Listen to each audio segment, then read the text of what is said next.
क्या कभी आपने सिर्फ इसलिए अपने सपनों को दबाया क्योंकि कोई कह गया लड़की होकर ये मत सोचो, या फिर लड़का होकर इतना भावुक मत बनो? हम सब ने किसी न किसी रूप में लैंगिक पूर्वाग्रह और रूढ़िवादिताओं का अनुभव किया है। कभी स्कूल में, कभी ऑफिस में, और कई बार अपने ही घर की चार दीवारी में। जेंडर बायस, वो अनदेखा भेदभाव जो किसी को सिर्फ उसके लिंग के आधार पर कमतर या श्रेष्ठ मानता है। और स्टीरियोटाइप्स, वो ढांचे, वो जाल जिनमें हम जन्म से पहले ही बांध दिए जाते हैं। लड़कियां इमोशनल होती हैं, लड़के रोते नहीं, महिलाएं नेतृत्व नहीं कर सकती, पुरुष घर संभालने के लिए नहीं बने। यही वो वाक्य हैं जो समाज को अंधेरे के घेरे में बांधते हैं। ये केवल शब्द नहीं हैं, ये बाधाएं हैं जो लोगों को अपनी असली पहचान, अपने सपनों और अपनी क्षमताओं से दूर कर देती हैं। लेकिन क्या ये सच्चाई है?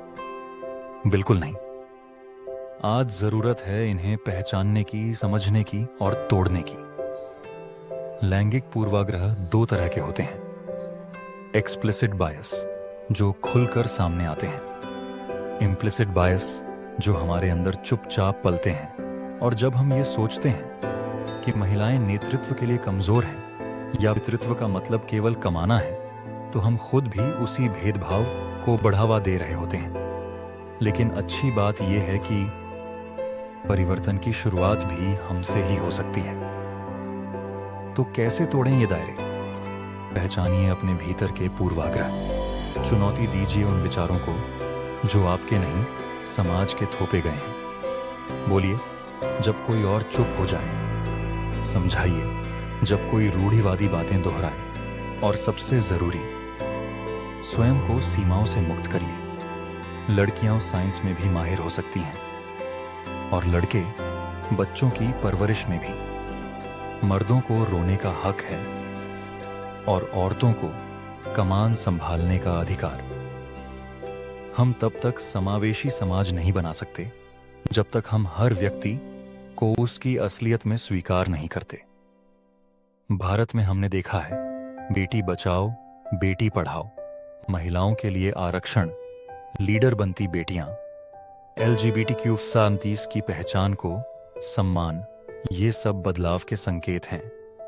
पर रास्ता लंबा है। अभी भी रूढ़ियां हमारे संवादों में हैं, हमारे चुटकुलों में हैं, हमारी परवरिश में हैं। इसलिए यह जरूरी है कि शुरुआत हम अपने घर से करें, अपने मन से करें। क्योंकि जब आप एक महिला को उसके करियर में सपोर्ट करते हैं, जब आप एक पुरुष को भावनाएं व्यक्त करने देते हैं, जब आप एक बच्चे को उसके पसंद के रंग, खेल और करियर को चुनने की आजादी देते हैं, तभी बनता है एक समावेशी, न्यायपूर्ण और उन्नत समाज। लैंगिक समानता कोई नारा नहीं, यह एक नजरिया है, एक सोच, एक संवेदना जो दुनिया को अधिक मानवीय बनाती है। तो आइए अपने पूर्वाग्रहों को पहचानें, रूढ़ियों को तोड़ें और एक ऐसी दुनिया बनाएं जहां हर इंसान को उसके लिंग नहीं, उसकी काबिलियत पर आंका जाए।